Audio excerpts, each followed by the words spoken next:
మోకాళ్ల నొప్పులు, gas, gut health వంటి సర్వ రోగాలకు నివారణి అరుణ యోగా ఆముదం.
మీ షాప్ లో స్వీట్స్ అన్ని నేత్తో తయారు చేసింది. అసలు సిసలైన నేత్తో తయారు చేయబడిన స్వీట్లు సార్. ఓహో, మరేం లేదయ్యా, రేపు పెద్ద పార్టీ ఉంది, దానికి ఆర్డర్ ఇద్దామని.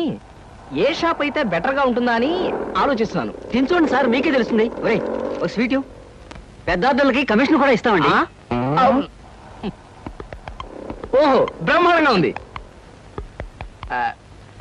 ఇదిగో, నీకు ధనలక్ష్మి ఏజెన్సీస్ తెలుసా? ధనలక్ష్మి తెలుసండి. తెలుసా? పక్క వీధిలో బస్ స్టాండ్ పక్కన 10వ నెంబర్ ఇల్లే కదండి. కరెక్ట్ అయ్యా బాబు. అమ్మయ్యా, ఇదిగో అక్కడ రేపు పార్టీ. కుర్రాడికి అడ్వాన్స్ ఇచ్చి పంపిస్తాను. 10 కేజీల స్వీట్ బ్రహ్మాండంగా ఉండాలి. 10 కేజీలు. ఓ మైసూర్ పాకు. ఈ మైసూర్ పాకు ఏంటి సార్, పాలకోవా కూడా తీసుకోండి. Thank you. స్వీట్ మాత్రం బ్రహ్మాండంగా ఉండాలి. చాలా బాగుండాలి. బాగా చేద్దాం. ఏమండి అడ్వాన్స్? ముక్క పీకడానికెందుకురా తొందర, చిందర వందరే. ఇదిగో దొంగ కోళ్ళ నా ముక్కలు చూస్తే నేను ఒప్పుకోను.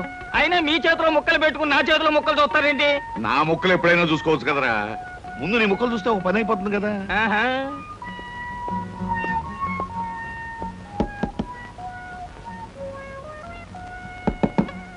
జోకర్లు బెదురుతాయి.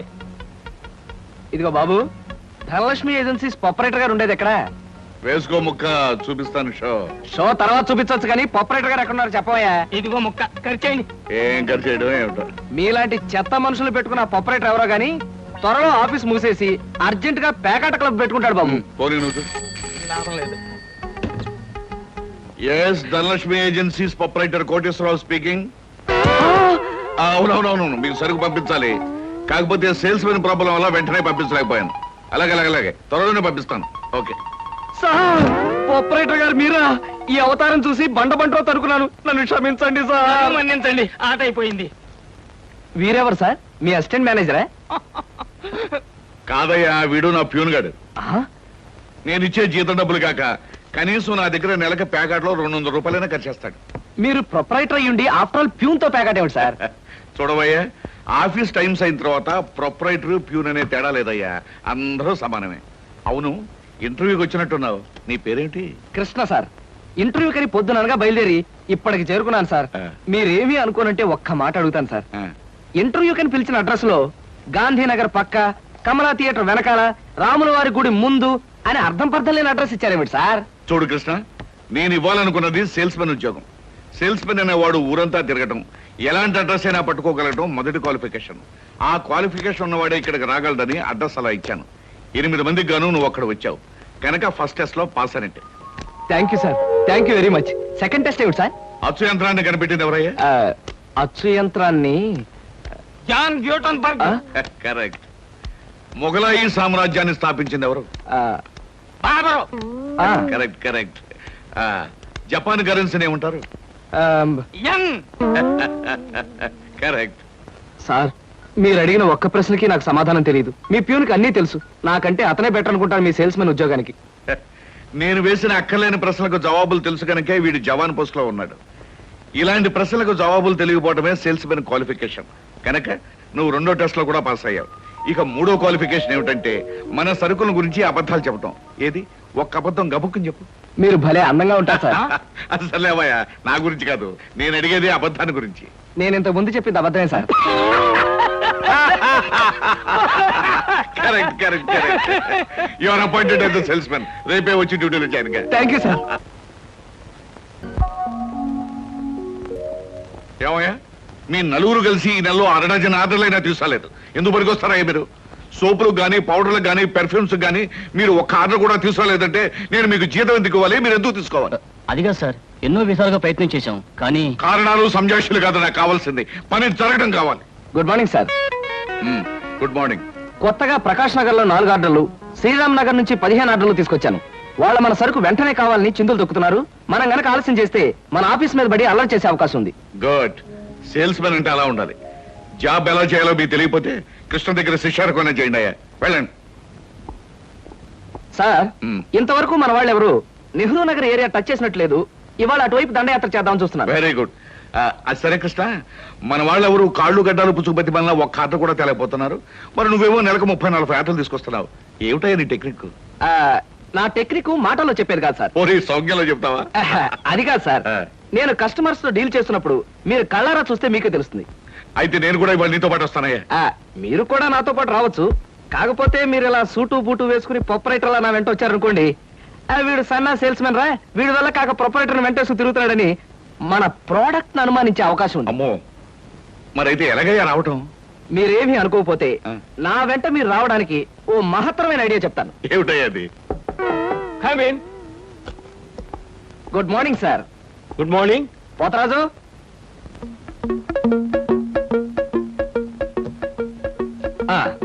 మీరు కొత్తగా పెట్టిన ఈ సూపర్ మార్కెట్ చూస్తుంటే నా మతి పోతుంది సార్. అసలు మీ సూపర్ మార్కెట్ దెబ్బకి సిటీలో ఉన్న సూపర్ మార్కెట్లన్నీ fat. Thank you. By the way, నా పేరు Krishna, Dhanalakshmi agencies sales representative ని. Glad to meet you. Very nice to meet you sir. వీడు మా బాయ్. అదే పోతరాజు, నా పర్సనల్ అసిస్టెంట్. మీరు వచ్చినందుకు నాకు చాలా సంతోషం. రండి కూర్చోండి. Thank you.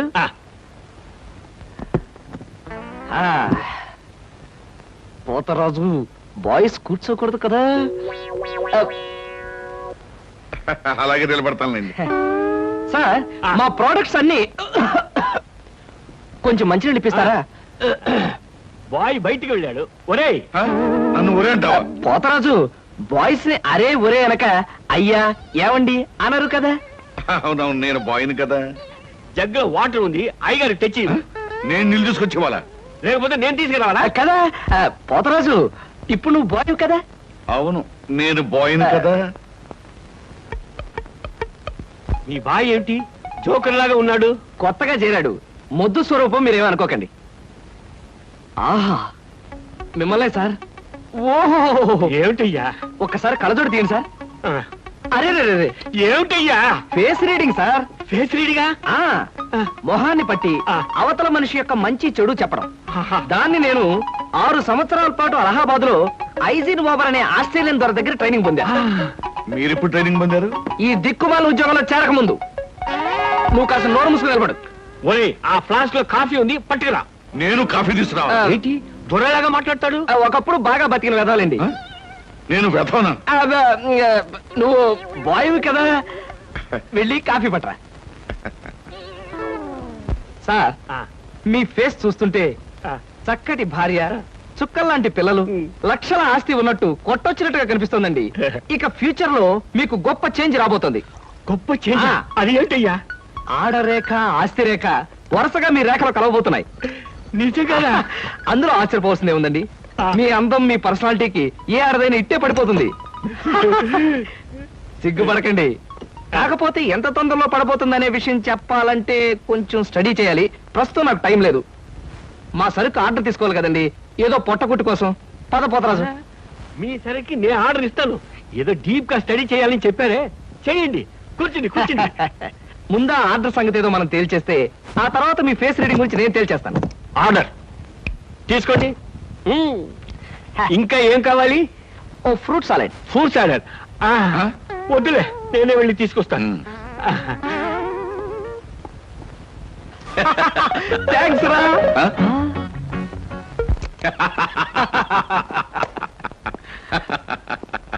నిజంగా నీకు గొప్ప టాలెంట్ ఉందయ్యా. 6 నెలల్లో ఆడది ఆస్తి కలిసి వస్తుందని 60,000 రూపాయల సరుకు వాడికి అంటకట్టావు.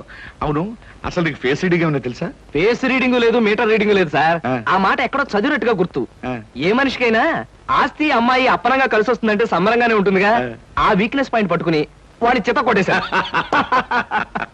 నాతో ప్యూర్ వేషం వేయించితే వేయించావు కానీ మహత్తరమైన నీ టాలెంట్ కనిపెట్టే అవకాశం కలగజేసావయ్యా. సరే కూర్చో. పర్వాలేదు సార్. పర్లేదు కూర్చోవయ్యా. ఆ, ఇంతకాలం నువ్వు నా దగ్గర పనిచేస్తున్నా మీ కుటుంబ వ్యవహారాలు ఏమి తెలుసుకోలేదు. అసలు మీ వాళ్ళు ఎవరైనా ఉన్నారా? ఏమిటి మీ కుటుంబ పరిస్థితి?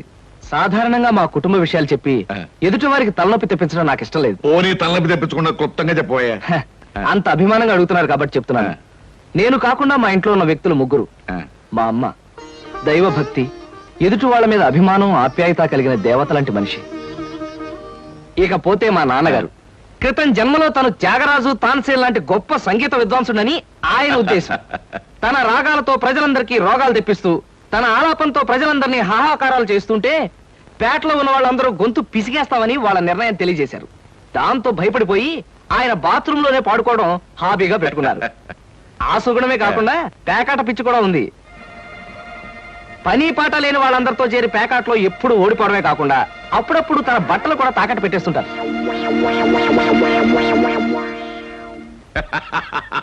ఇక మిగిలింది మా తమ్ముడు సినిమా యాక్టర్ చిరంజీవి. ఏమిటి, సినిమా యాక్టర్ చిరంజీవి మీ తమ్ముడా? అబ్బే కాదు సార్, మా తమ్ముడు బాబ్జీ చిరంజీవి అభిమాని. అలా చెప్పు, లేకపోతే చిరంజీవి మీ తమ్ముడు ఏమిటి, నీకు ఉద్యోగం ఏంటి అనుకుంటున్నాను. అబ్బే కాదు సార్, ఇక యథాశక్తి వాడు చదువు సంధ్యలు మానేసి సినిమా థియేటర్ల దగ్గర కటౌట్లకు దండలు వేయడం, చిరంజీవి సినిమా రిలీజ్ అయితే పిచ్చిగా రెచ్చిపోయి థియేటర్ దగ్గర గోల చేయడం ప్రస్తుతం వాడి జీవిత జయంగా పెట్టుకున్నాడండి.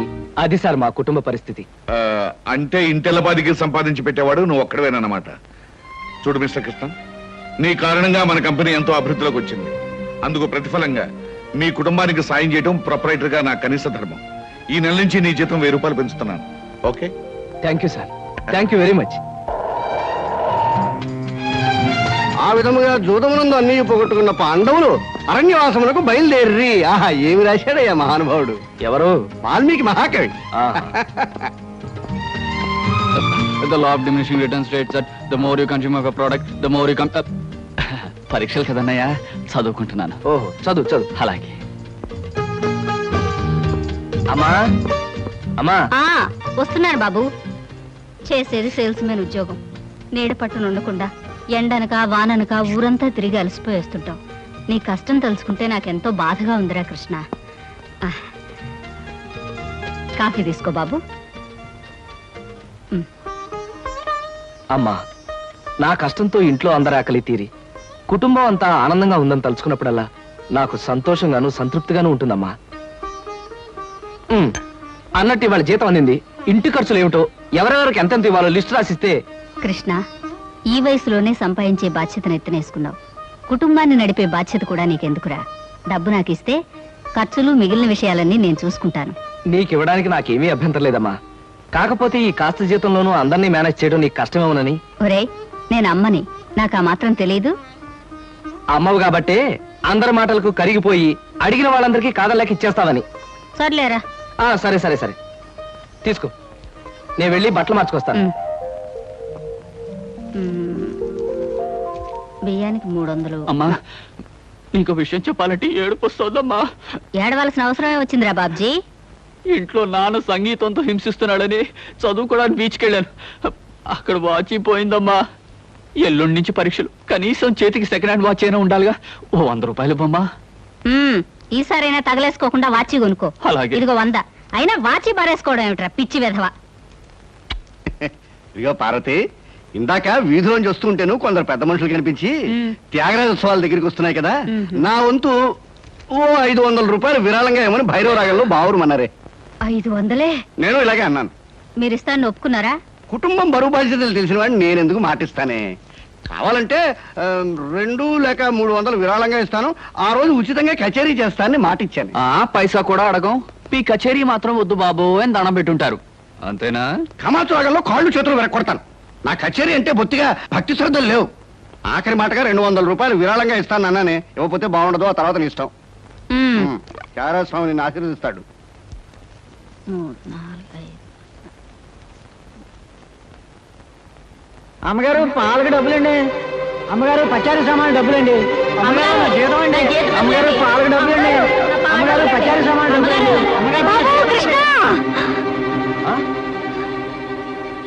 నా వల్ల కాదురా. అమ్మా, డబ్బు సంపాదించడం ఎంత కష్టమో ఖర్చు పెట్టడం కూడా అంతే కష్టం అమ్మా. ఖర్చు పెట్టే విషయంలో మనసుని మమతని కాస్త కట్టేసుకోవాలి. రే బాబ్జీ, బాబ్జీ, ఏంటనయ్యా? నీకు 100 రూపాయలు ఎందురా? Watch beach. ఆ? Watch beach. కొట్టానంటే దవడ వాచి బీచ్లో గోచితో పరిగెడతావు రాస్కెల్. ఇదేంట్రా? అరే, ఇది ఎక్కడ దొరికిందన్నయ్యా?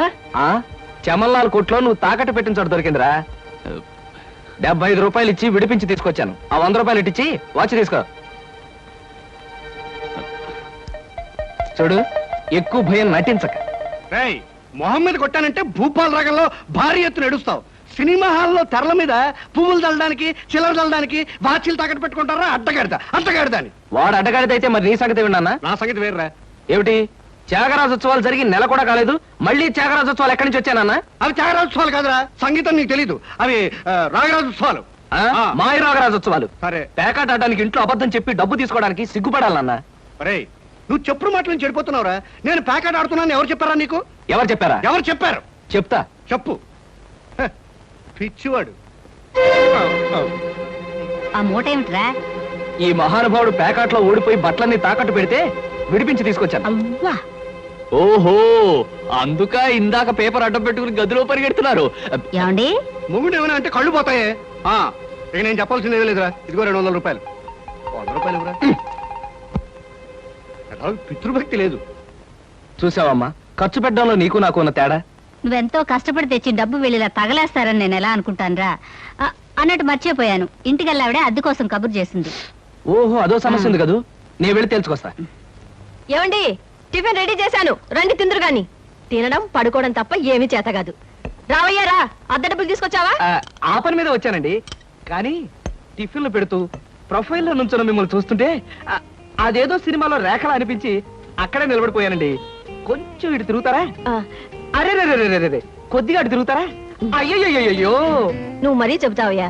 నేను రేఖలా ఉండడం ఏమిటి? ఆ అమ్మాయి నాకన్నా కొంచెం సన్నం అనుకుంటాను. సన్నం కాబట్టే మీ అంత అందంగా కనిపించదండి.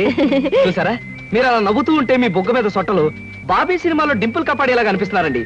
ఆ పిల్ల నాకన్నా 1-2 సంవత్సరాలు చిన్నదనుకుంటాను. చిన్నది కాబట్టే మీ అంత మెచ్యూరిటీ ఆవిడలో లేదు. పొరపాటున మీరు పెళ్లి చేసుకున్న హౌస్ వైఫ్ గా సెటిల్ అయ్యారు గానీ మీరు గనక సినిమాలో చేరినట్లయితే ఆ శ్రీదేవి జయప్రద మీ ముందు ఎందుకు పనికొస్తారండి? అదేమిటయ్యా నుంచోనే మాట్లాడతావు? కూర్చో, టిఫిన్ తిందు గాని. దాందే ఉందండి. అస్సలు మీ ఫిగరు కలరు కాలేజ్ అమ్మాయిలు కూడా ఉండదండి. నువ్వు మరీ పొగిడేస్తున్నావు బాబు. ఇంకో దోశ వేసుకో. టిఫిన్ గా నన్ను పిలిచి దోసేసుకొని అతను పెడతానేంటి? అబ్బా, నీకెప్పుడు తిండి పిచ్చే. ఇంటికి వచ్చిన గెస్ట్ కు పెట్టాలి కదా. గెస్ట్ కి పెట్టి నాకు అభ్యంతరం లేదు, కానీ నాకు కూడా తగలే. తినండి. బాబు, నీకు హార్లిక్స్ కావాలా, బోన్విటా కావాలా? ఉల్లాసానికి ఆనందానికి వాడండి హార్లిక్స్. అయితే అదే తీసుకొస్తాను. ఏమండి, 1 మినిట్. వెనక నుంచి మీ మూమెంట్స్ చూస్తూ ఉంటే ఆ మూమెంట్ ఎలా ఉంటుందో ముందు నాకు చెప్పు, నేను తర్వాత దానికి చెప్తాను. అదేమిటండి అలా విసుక్కుంటారు? ఆ అబ్బాయి ఏదో సరదాగా మాట్లాడుతుంటే. ఏమండి, ఆయన ఇప్పుడే ఇలా విసుకుంటున్నారు. ఇక నేను అద్దె డబ్బులు ఇవ్వలేనన్నా అనుకోండి, ఇంకెంత విసుకుంటారు. ఆయన విసుకోకుండా నేను చూసుకుంటానుగా. అది మీరు ఊరుకోండి.